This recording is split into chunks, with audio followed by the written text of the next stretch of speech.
A paz do Senhor, seja bem-vindo a mais uma aula aqui do EBD em Foco. Eu me chamo Herberson e vou ministrar agora a lição número 12, que tem como título As Epístolas Instruem e Formam os Cristãos. Nós estamos estudando a revista CPAD do primeiro trimestre do ano 2022. Agora estamos na penúltima lição, que vamos falar sobre as epístolas ou as cartas do Novo Testamento.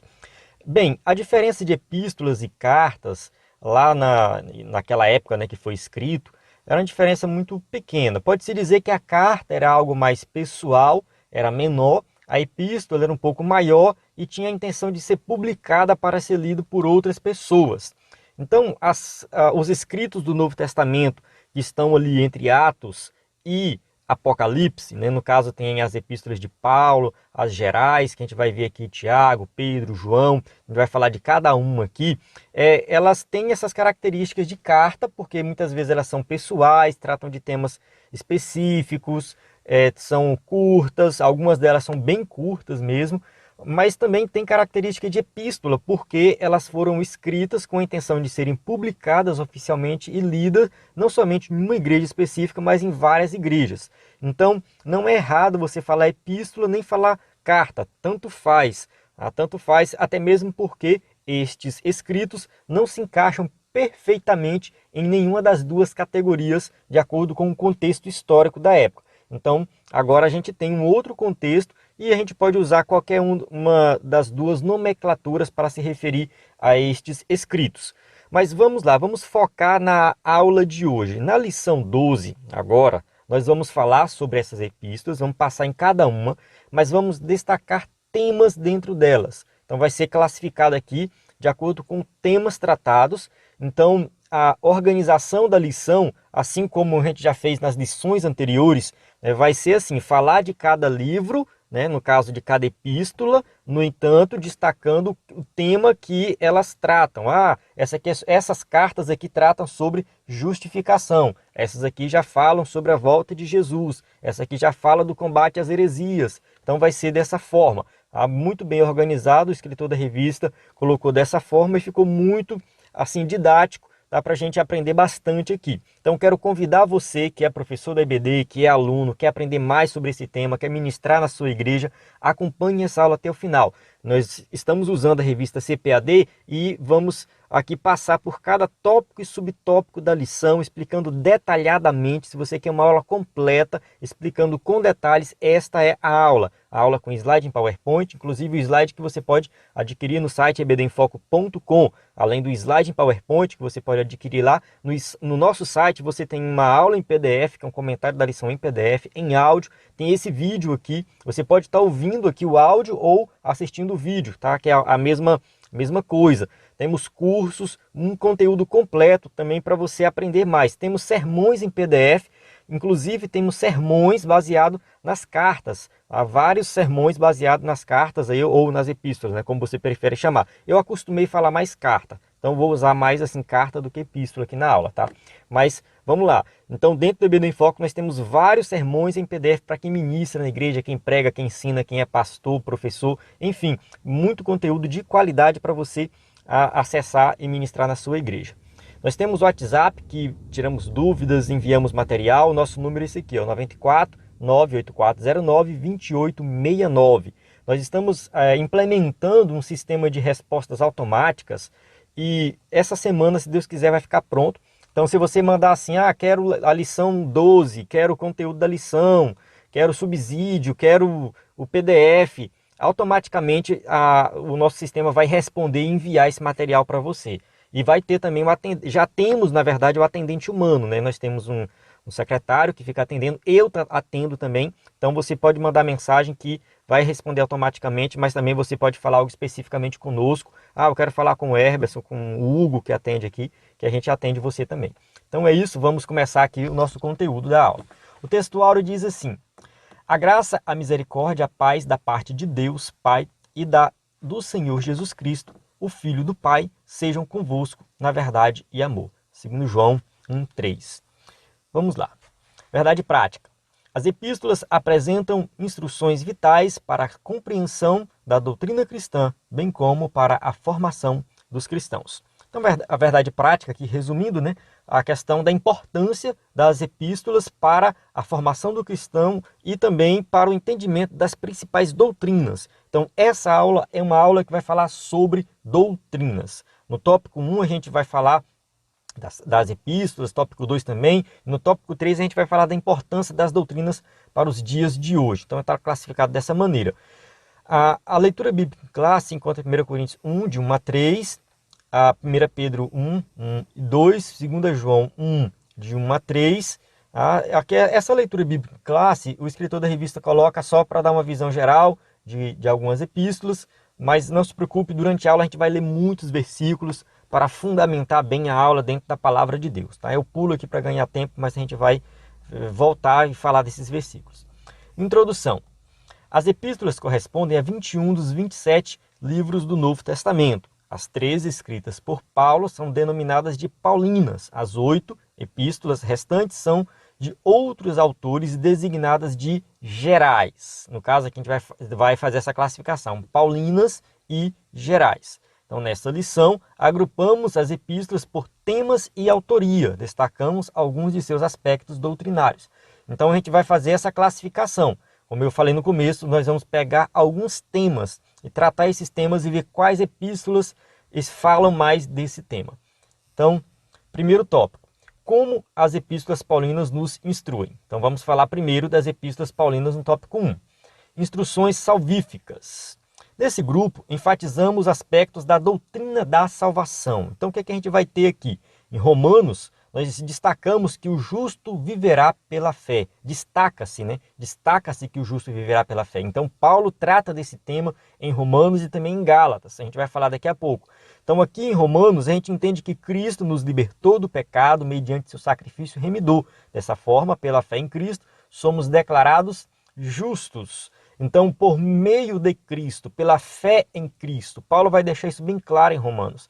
Paulo vai deixar bem claro que o justo ele passa a viver, ele só tem vida a partir do momento que ele tem fé em Cristo Jesus. Então, todos somos pecadores. Você pega Romanos capítulo 3, versículo 1 até o 18, Paulo vai descrever a situação da humanidade. Ele vai colocar, olha, não há nenhum justo sequer, não há ninguém que faça o bem, todos se extraviaram. Então, ele vai descrever que o ser humano está totalmente perdido em pecados, tá? Longe de Deus, alienado de Deus. Ele conclui assim, olha, porque todos pecaram e destituídos estão da glória de Deus. Então, quando ele conclui ali no capítulo 3, né, logo depois do versículo 18, que ele faz a descrição completa, aí ele vai falar assim, mas somos justificados por meio de Cristo, ou seja, somos declarados justos, limpos de pecado, né, sem nenhuma condenação, mas por meio da fé, uma atitude de fé. Por meio da fé é que nós somos libertos do pecado e justificados.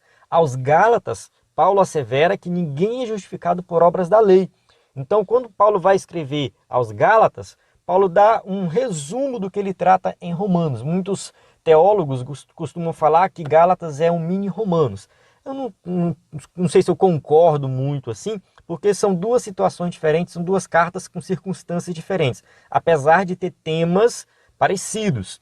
No caso, as igrejas ali da Galácia estavam voltando-se para a lei, procurando se justificar pela lei, lendo a lei, através da lei, das obras, né, vou fazer boas obras, vou guardar a lei para ser salvo. Isso provavelmente grupos judaizantes, né, lá na igreja pregando heresias, e as pessoas começaram a mudar de ideia. Então, quando Paulo começa a escrever essa carta, ele fala assim, olha, como é que vocês saíram tão rápido assim do evangelho que eu ensinei para vocês? Então, Paulo vai fazer uma descrição detalhada que a justificação não é pela lei. A lei teve o seu papel, a sua importância, apontou o pecado, apontou o erro. Paulo chega até a dizer que a lei foi o nosso tutor que nos levou até Cristo. Uma vez que o tutor pega a criança e a criança se torna adulta, se torna independente, ele não tem mais utilidade. A lei não tem mais utilidade nesse sentido, porque ela não foi, o propósito dela nunca foi salvar. Ela conduz à salvação, ela aponta o erro, aponta o pecado, conduz à salvação. E uma vez que nós entendemos quem é a salvação, quem nos salva é Cristo, crendo em Cristo, a lei ela não tem mais uma utilidade, porque agora nós vivemos a lei do Evangelho, vivemos no Espírito. Somente a fé em Cristo nos liberta do jugo do pecado. Então não é que a lei, agora eu creio no Evangelho, sou livre em Cristo e eu vou viver no pecado. Paulo até fala sobre isso. Não use a liberdade de vocês para viver no pecado, não façam isso. Agora em Cristo, eu vou seguir a lei que está no meu coração. A lei não salva, quem salva é Cristo, mas ela aponta o erro e aponta o pecado. Em 1 Coríntios, ressalta-se a mensagem do Cristo crucificado. 1 Coríntios 1, 23, que morreu pelos nossos pecados e ressuscitou ao terceiro dia.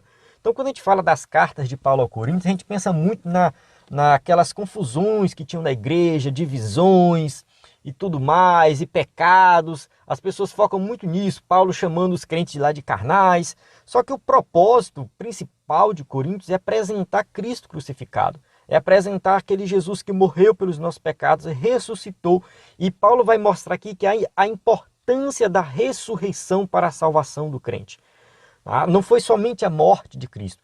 A obra de Cristo, ela é completa. Quando a gente enfatiza a morte, a gente fala muito da morte de Cristo, mas a gente está se referindo, de forma geral, à vida de Cristo como um todo. Ele viveu por nós, ele morreu por nós, ele ressuscitou por nós, subiu aos céus e hoje ele intercede por nós. Então a vida completa de Cristo foi por nós. Então Paulo apresenta isso aos Coríntios. Em 2 Coríntios, frisa-se o ministério da reconciliação, em que Cristo levou os nossos pecados e nos reconciliou com Deus. Isso aqui é muito importante, porque Cristo não somente perdoou os nossos pecados, não somente isso, mas além de perdoar os nossos pecados, ele pegou e falou assim: agora vocês têm um status diferente, vocês foram reconciliados com Deus, vocês têm agora uma intimidade com Deus. Então Paulo ele apresenta isso aqui nessa carta, segundo aos Coríntios, mostrando que Cristo nos perdoou e nos reconciliou e agora nós fazemos parte da família de Deus. Tópico 1.2, instruções a respeito de Cristo. Só abrindo um parênteses aqui, pode ser que a aula fique um pouco corrida, falando um pouco de cada livro, mas é porque senão não dá tempo, né? A gente vai passar aqui 3 horas de aula, tá? Então eu vou passando aqui mesmo e depois a gente vai fazer o vídeo de destaque, falando de algumas coisas diferentes aí, mas por enquanto é a gente seguir a revista, dando aqui essas explicações mais detalhadas, mas também sem muitos detalhes para não demorar muito a aula. As instruções a respeito de Cristo. Nesse enfoque, o destaque são os aspectos da doutrina de Cristo. Então, no caso aqui a gente tem os Efésios, que Cristo é o cabeça e a igreja é o seu corpo. Então essa carta aos Efésios, Paulo estava preso, ele fala que ele estava preso e ele vai falar de Cristo, apresentar Cristo como sendo aquele que é supremo, que reina sobre tudo e sobre todos, e o cabeça da igreja, o líder da igreja. Então Paulo fala muito de Cristo e fala muito da igreja. É uma carta muito bonita. Então, nesse sentido, a igreja foi eleita em Cristo Jesus, redimida em Cristo e para a glória de Cristo. Efésios 1,12 diz assim: com o fim de sermos para louvor da sua glória, nós, os que primeiro esperamos em Cristo. Então, nós que esperamos em Cristo, fomos assim, salvos, redimidos, tudo isso para a glória dele, tá? Para a glória de Deus que reina por todo sempre. Amém. Aos Filipenses, a mensagem enfatiza o viver é Cristo. A gente vê também em Filipenses Paulo preso, tá? Paulo preso, mas uma carta que Paulo fala muito de alegria, porque a alegria dele não depende das circunstâncias que ele se encontra. Se ele está preso, se ele está passando fome, se ele está passando dificuldade, se ele está sendo perseguido, se está sendo açoitado. Paulo diz que a alegria dele não depende dessas circunstâncias. A alegria dele depende dele viver em Cristo. O fato dele estar em Cristo faz dele ser alegre. Tá? Ele é o segredo, no caso ele é Cristo, Cristo é o segredo da verdadeira alegria e o modelo de vida para o salvo. Paulo coloca em Filipenses 1,4, fazendo sempre com alegria oração por vós em todas as minhas súplicas. Uma atividade interessante que você pode fazer hoje mesmo é ler Filipenses e marcar. Todas as vezes que Paulo fala de alegria, gozo, fala de felicidade, fala de alegrar-se no Senhor, marca aí. Você vai ver que ele fala o tempo todo ele está falando. Vai ser com certeza mais de 10 vezes nessa curta carta que Paulo vai se referir a esse tema alegria. Aos Colossenses, Paulo sublinha que a vossa vida está escondida em Cristo, ou com Cristo, né? Colossenses 3:3. Então, aos Colossenses, é uma carta que Paulo também escreve ali da prisão, ele coloca assim, Cristo como também o Supremo, assim como ele faz em Efésios. É muito parecido. Colossenses e Efésios foram escritos, parece que na mesma época. Tem muita coisa parecida. Nas três cartas, Colossenses, Filipenses e Efésios, elas são parecidas em alguns trechos. E Colossenses também, Paulo vai tratar da supremacia de Cristo. Paulo vai colocar aqui Cristo como sendo aquele que tem toda a sabedoria, tem todo o domínio, que nós agora pertencemos ao seu reino, que é um reino diferente. É uma outra dimensão. O cristão vive numa outra dimensão. Quando você pega Colossenses, você começa a perceber o status agora que o cristão tem com Cristo. Ele coloca assim que a igreja está unida em Cristo, morta e ressuscitada com Cristo. Então a igreja participa da morte de Cristo e também participa da vida de Cristo. Quando eu falo igreja, estou me referindo a todos os crentes de todas as épocas, né, de todos os períodos, aí, todas as culturas. Portanto, Colossenses 3:1, portanto, se já ressuscitaste com Cristo, buscai as coisas que são de cima, onde Cristo está assentado à destra de Deus. Então o cristão ele tem que buscar o que é de cima, o que é do alto, buscar as coisas de Deus. Ele está numa dimensão diferente. Tudo que o cristão faz, ele tem que ter isso em mente. Ele vive numa dimensão, num país diferente, ele é cidadão do céu. Paulo fala isso em Filipenses, mas fica bem claro também em Colossenses. Em suma, Cristo é a suficiência para todo cristão. Então tudo que nós precisamos está em Cristo. Ele é suficiente para nós. Tópico 1.3, instruções sobre as últimas coisas. Esses ensinos enfatizam os aspectos da vinda de Jesus. No caso, Tessalonicenses, 1 e 2 Tessalonicenses, que Paulo trata desse tema. Em 1 Tessalonicenses, Paulo fala sobre o retorno de Cristo. Ele vai falar de como que o cristão deve esperar Jesus voltar. Ele vai falar sobre o arrebatamento, ele vai falar sobre ressurreição. Então, 1 Tessalonicenses 4,17 fala assim, nós, os que ficarmos vivos, seremos arrebatados. E ele fala de nós conservarmos irrepreensível o espírito, a alma e o corpo. Então, Paulo fala, Jesus vai voltar, ele vai voltar, mas vocês têm que estar preparados para isso. Vocês têm que estar aí irrepreensíveis, conservar a vida de vocês como um todo irrepreensíveis. Então ele trata desse tema nessa primeira carta e na segunda carta também. Em 2 Tessalonicenses, o apóstolo esclarece que após o arrebatamento da igreja, o dia do Senhor se iniciará com a manifestação do anticristo. Então a gente tem 2 Tessalonicenses 2,3, que ele fala assim, ninguém de maneira alguma vos engane, porque não será assim, sem que antes venha a apostasia e se manifeste o homem do pecado, o filho da perdição.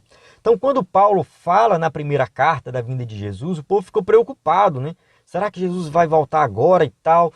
E o que vai acontecer? E as pessoas já estavam assim muito ansiosas. Paulo falou, olha, calma, calma, que vai ter muitos sinais. E um dos sinais é a manifestação do anticristo, que ele chama aqui o homem do pecado, o filho da perdição, que ele vai se manifestar com todo engano, com toda mentira. A gente sabe que o seu espírito já está nesse mundo. Então tudo relacionado à mentira, a engano, tudo relacionado às coisas pecaminosas, isso está relacionado aí à manifestação do anticristo. O anticristo vai se manifestar com esse poder, entre aspas, né, pecaminosos, operando sob o domínio de Satanás. Tá? Colocar poder entre aspas, porque do meu ponto de vista todo poder pertence a Cristo. Mas ele vai ter uma influência muito grande no mundo, uma influência de levar pessoas para o mau caminho, porque ele vai operar sob o domínio de Satanás. Claro que lá em Apocalipse a gente tem mais detalhes, então o estudo do anticristo, ele é um estudo bem complexo, mas que está bem claro na Bíblia, deixa bem claro, principalmente aqui em Tessalonicenses, que ele é um homem, ele vai se manifestar, A gente fala da marca da besta que vai, né, ter. O pessoal hoje cria muita coisa assim relacionada a isso. Ah, porque é um chip, porque já vi gente falar, relacionar o anticristo com o uso de máscara, relacionar o anticristo com vacina. Gente, isso é sem noção, isso é antibíblico, isso não está nas escrituras. Não existe isso, esquece. Vamos ficar com o que a Bíblia diz. Vamos ler as passagens, ficar com o que a Bíblia diz, mas tudo indica que o anticristo se manifesta depois do arrebatamento da igreja. Se a nossa visão, a visão da Assembleia de Deus, for a visão correta com relação à escatologia, que eu acredito que seja, a igreja vai ser arrebatada. E depois do arrebatamento é que o anticristo vai se manifestar. Então, se você é crente em Cristo Jesus, não precisa se preocupar com marca da besta, com nada disso. Tá? Você vai estar no céu. Primeira coisa que você tem que parar para pensar é isso aí. Tá? Você já vai estar no céu. A segunda coisa é que a marca da besta, ela vai ser, pode-se dizer que ela vai ser assim, algo simbólico. Porque só vai seguir a besta aquela pessoa que de forma consciente e deliberada já entregou seu coração ao pecado e já recusou a servir a Cristo. Então a marca da besta é para aqueles que já recusaram Cristo. Eles já negaram Cristo, eles já se afundaram no pecado e já estão seguindo o anticristo. Então a marca da besta pode-se dizer que até que é algo simbólico. Tá? É algo que vai existir, vai estar lá a marca. A marca vai existir. Eu acredito numa marca real, mas eu digo assim, simbólico no sentido de que a pessoa já tomou uma decisão no coração. Entende? Quando o anticristo se manifestar e as pessoas começarem a receber a marca da besta, é porque elas já tomaram a decisão no coração. É muito parecido com o batismo. Tá? O batismo é algo que o cristão tem que fazer, ele tem que passar pelo batismo. Mas quando ele passa pelo batismo, porque ele já tomou uma decisão no coração de servir a Cristo. Então o batismo em si não salva. O que salva é a fé. Tá? Então ele é algo simbólico que vem após a salvação, que tem que ser realizado, mas é baseado em algo que você já decidiu. Assim vai ser os seguidores do anticristo. Eles já tomaram a decisão no coração de negar a Cristo e servir a Satanás, e ali sim, eles já, com essa decisão, eles vão receber essa marca. Espero que tenha ficado claro, mas é um assunto bem mais profundo que a gente pode tratar em um outro momento.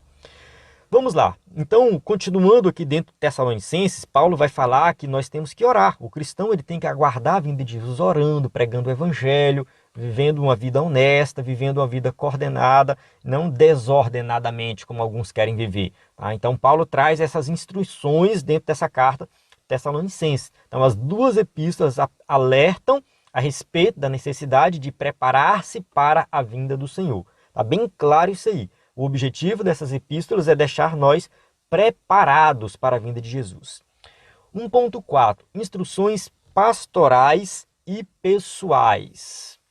As epístolas particulares abrangem instruções de natureza prática. Quando Paulo escreve ali, por exemplo, a Timóteo, que era um pastor que tomava conta da igreja de Éfeso, então Paulo vai orientar ele com relação à sã doutrina, combater as heresias, muitos falsos ensinos. Então Timóteo era um jovem pastor que já sabia muita coisa, mas que tinha muito a aprender ainda. Então Paulo vai passar essas instruções pessoais para ele. Segundo Timóteo, né, Paulo fala também dele manejar bem a palavra da verdade, né, para que ele possa, né, ali pregar e produzir arrependimento naqueles que resistem. Paulo vai trazer orientações a Timóteo, para que Timóteo de fato coloque em prática tudo aquilo que ele aprendeu. A segunda carta a Timóteo, muito provavelmente foi a última carta que Paulo escreveu, fica ali subentendido que ele já está preso, é uma segunda prisão de Paulo, uma prisão que parece que não tem mais solução. Dá a entender isso na carta, que não tem mais solução, que parece que a partir dali, né, ele já vai de fato morrer. Paulo entende que está no fim da vida, ele vai colocar ali que ele guardou a fé, né, que ele realmente, né, serviu a Cristo como deveria ter servido. Então é uma carta que tem até um tom assim, um pouco triste. Nos últimos capítulos, Paulo vai falando desse momento que provavelmente é o fim da sua vida, né? Mas ele deixa essa carta para Timóteo continuar a obra. Em Tito, o pastor deve contrapor os falsos ensinos e, para tanto, é exortado a falar o que convém à sã doutrina. Então, quando Paulo escreve a Tito, da mesma forma, mesma categoria que escreveu a Timóteo, e ele vai orientar, no caso, esse pastor, né, chamado Tito também, principalmente com relação à sã doutrina. Nós temos sermões de todos os trechos de Tito. Tá? O Antônio Vitor, que é um dos nossos colaboradores aqui, formado em teologia, excelente pregador, ele escreveu sermões sobre Tito. Tá? Todos os trechos de Tito nós temos sermões, são vários sermões, cada capítulo tem 3 ou 4 sermões, está disponível aí dentro do site ebedenfoco.com para quem é assinante. Em Filemon, a mensagem enfatiza o perdão. O transgressor arrependido deve ser recebido mais do que servo, como irmão amado. Filemon 1,16. Então, quando a gente lê Filemon, Filemon era um homem rico, um homem provavelmente dono de vários escravos, era muito comum naquela época, fazia parte da cultura da época. A gente tem que entender, não é que a Bíblia seja a favor da escravidão, não é isso. As relações trabalhistas na época eram assim. As pessoas trabalhavam como servas e, segundo a lei romana, o escravo era um objeto. O senhor podia fazer o que quisesse com ele. E se o escravo fugisse, o senhor dele poderia matá-lo. Isso mesmo, não podia matar. Isso não teria nenhuma implicação jurídica, porque ele era propriedade, tá? O escravo era propriedade do senhor. Filemon tinha um escravo chamado Onésimo, que esse escravo foge. Esse escravo é preso, Paulo descobre ele lá, conversa com ele se converte, e Paulo manda Onésimo de volta para Filemon. E quando ele manda de volta, ele fala assim: Filemon, receba ele agora não como um servo, mas como um irmão amado. Então, Onésimo continua sendo escravo de Filemon. No entanto, a relação entre eles não é aquela relação que a lei mandava. A ideologia da época falava para tratar de uma forma, mas Paulo fala assim: olha, no evangelho é diferente. Então Paulo quebra um paradigma aqui. Paulo quebra algo que a sociedade da época não aceitava.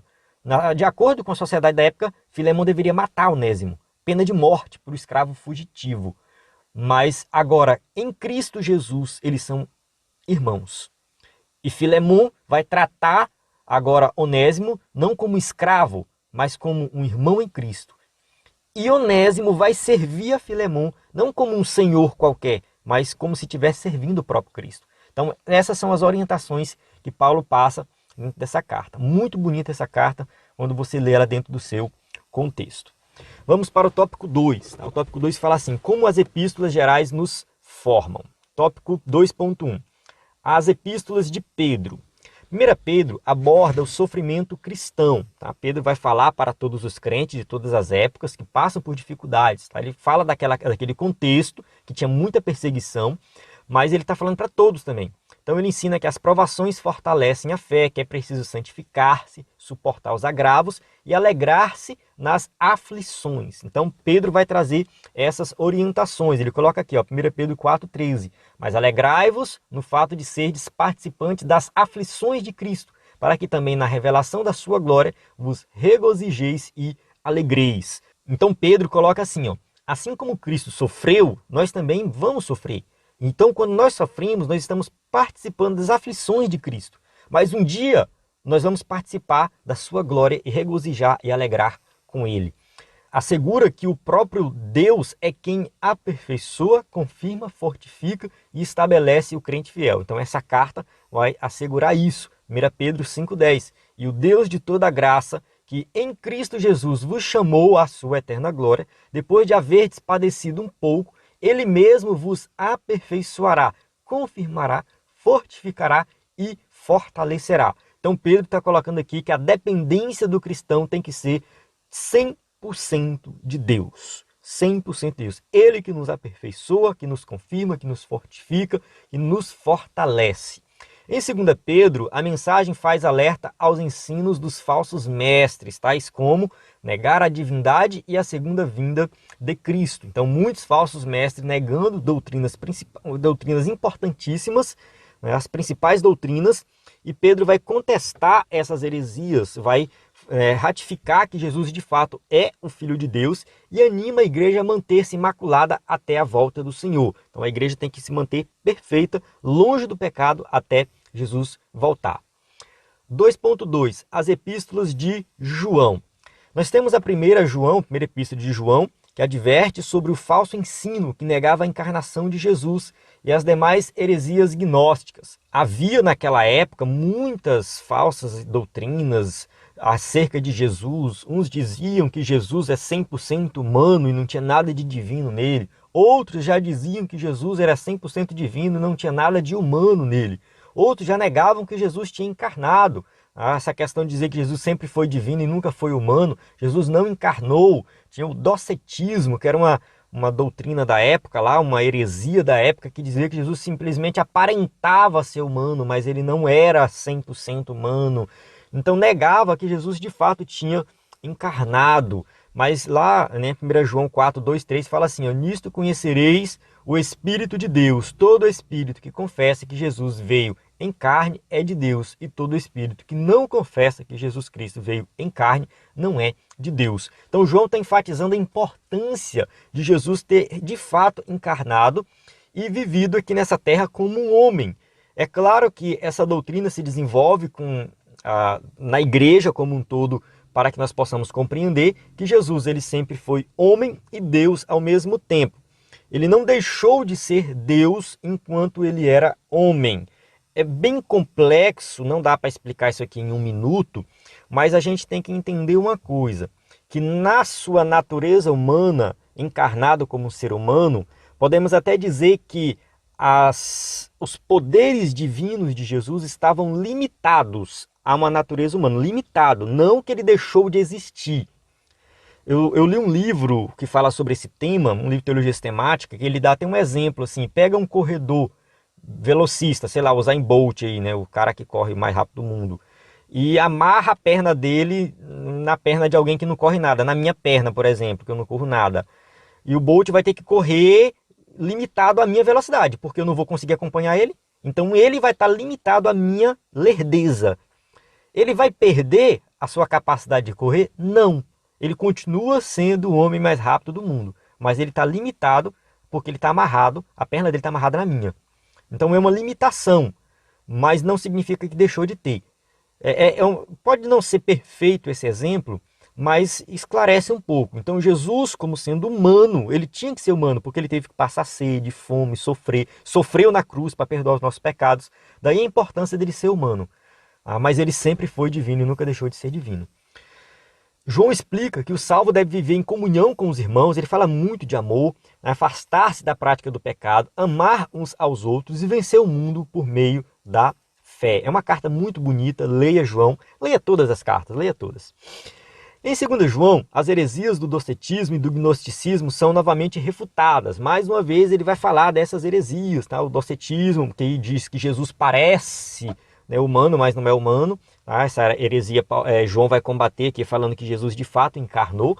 O gnosticismo, já aquela heresia que falava da gnose, do conhecimento evoluído, para você ter aí acesso à divindade, enfim, não dá para falar também de gnosticismo de forma completa, mas era uma heresia muito perigosa. Então a igreja é exortada a preservar na doutrina de Cristo.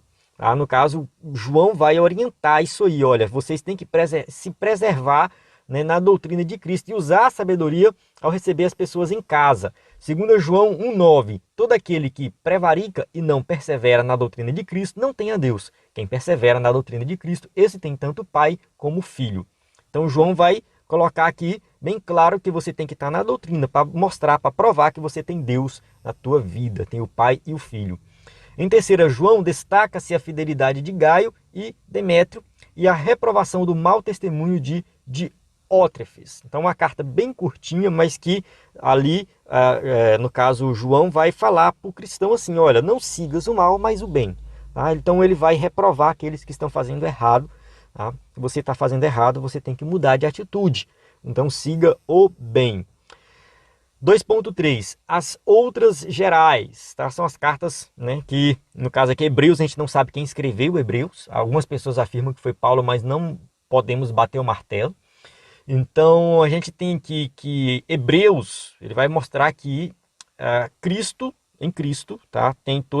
tem toda a supremacia sobre tudo. Ele vai mostrar que Cristo é superior a tudo que está ali no Antigo Testamento. Hebreus 1:1 fala assim, havendo Deus antigamente falado muitas vezes e de muitas maneiras aos pais pelos profetas, a nós falou-nos nesses últimos dias pelo Filho. O escritor aos Hebreus coloca aqui Cristo como a revelação suprema de Deus, que é Cristo encarnado. Ele é o sumo sacerdote que, por seu próprio sangue, executou uma eterna redenção. Então, o sacerdócio de Cristo é superior ao sacerdócio da antiga aliança. O próprio Jesus faz o sacrifício. O próprio Jesus é aquele que é sacrificado. Ele ressuscita e ele intercede por nós até hoje. Desse modo, o crente é estimulado a olhar para Cristo, o autor e consumador da fé. Então, o escritor aos Hebreus ele vai colocar isso tudo no Antigo Testamento. Ele vai falar do sacrifício, ele vai falar de Moisés, ele vai falar de Josué, ele vai falar dos levitas. Ele vai colocar tudo e falar assim, olha, Cristo é superior a tudo isso. Tá? Ele é o autor e consumador da nossa fé.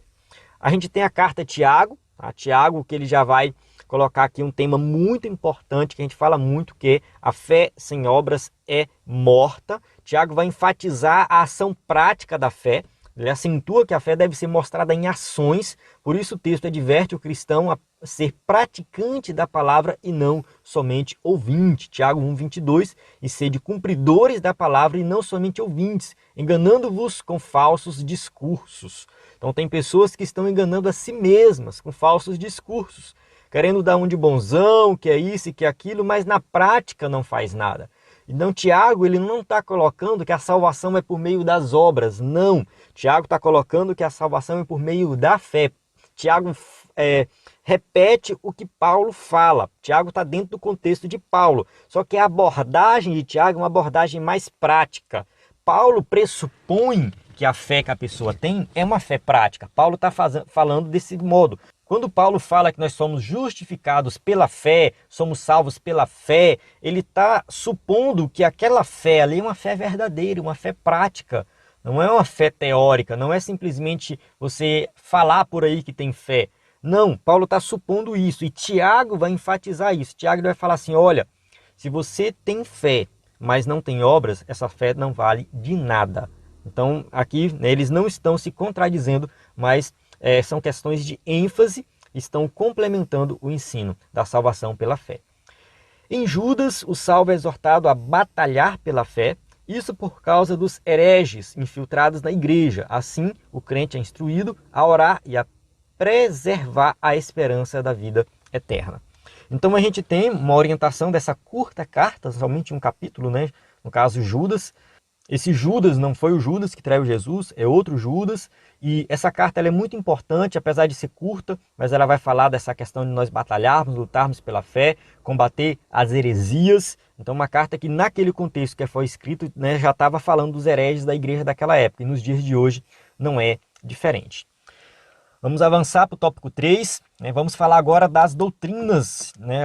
Falamos de algumas doutrinas dentro do contexto das cartas, agora, né, as epístolas continuam a falar. Esse é o título do tópico 3. Quais são as principais doutrinas dessas epístolas que nós vamos destacar agora no tópico 3? Primeiro, a doutrina da justificação. A doutrina da justificação ensina que o pecador é justificado, absolvido da punição do pecado, unicamente pela fé na graça divina. Romanos 5, 1 e 2. Então a gente já falou lá no começo da justificação, né, que lá que a gente falou de Romanos, falamos ali nos Gálatas também, que Paulo trata desse tema. Então significa dizer que as obras humanas não podem salvar.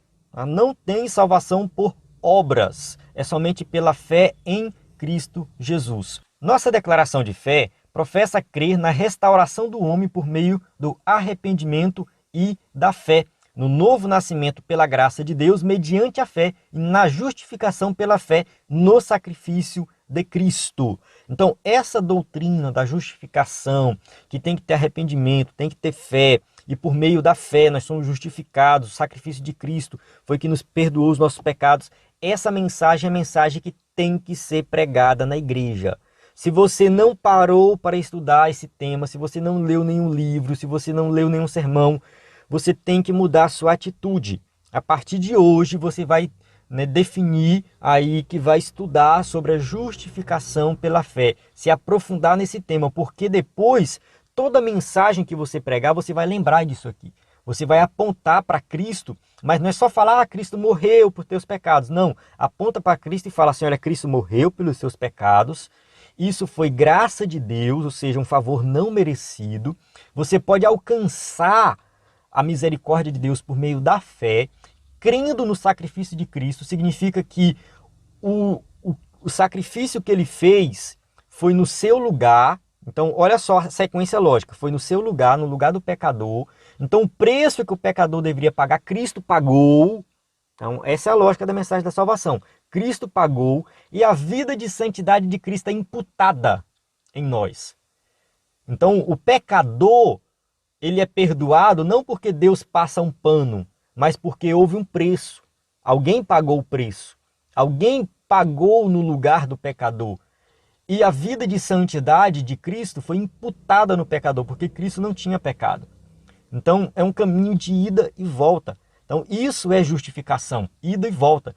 O pecado é lançado na vida de Cristo, e Cristo paga o preço, e a vida de Cristo de santidade é imputada no pecador. É algo pontual, aconteceu naquele momento, foi justificado. Essa é uma doutrina fundamental da fé cristã. Entenda isso, é uma doutrina fundamental. Começa por aí.